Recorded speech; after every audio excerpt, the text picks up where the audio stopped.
बिस्मिल्लाहिर्रहमानिर्रहीम। ए वतन हम तुझसे मोहब्बत बेशुमार करते हैं।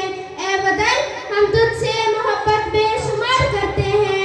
ए वतन हम तेरी अज़मत को सलाम करते हैं। साहिब सदर हाज़रीन सामीन अस्सलाम वालेकुम।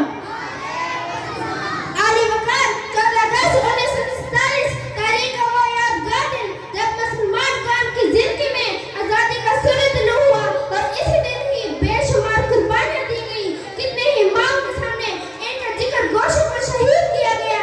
कितने ही घरों को नियस्ता नाबूद किया गया। कितने ही पाक दामनों ने नहरों और कुओं में डूबकर पाकिस्तान की कीमत अदा की और कितने ही बच्चे वल्दैन की साया शफ़क़त से महरूम हुए। मैं जब मर जाऊं मेरी अलग पहचान लिख देना। मैं जब मर जाऊं मेरी अलग पहचान लिख देना। मेरे लहू से मेरी पेशानी पर वतन का नाम लिख देना। सामीन करम हसूल पाकिस्तान में ट्यूबर सुल्तान का खून, सर सैयद की निगाह दूरबीन, अखबार के अफकार, कायदे आज़म की जोहद मुसलसल और दूसरे अकाबरीन का इशारा शामिल है। इनके ऐसा करने का मकसद सिर्फ आज़ाद और खुद मुख्तियार इस्लामी रियासत का हसूल था और आज का दिन मौज़े जश्न मनाने का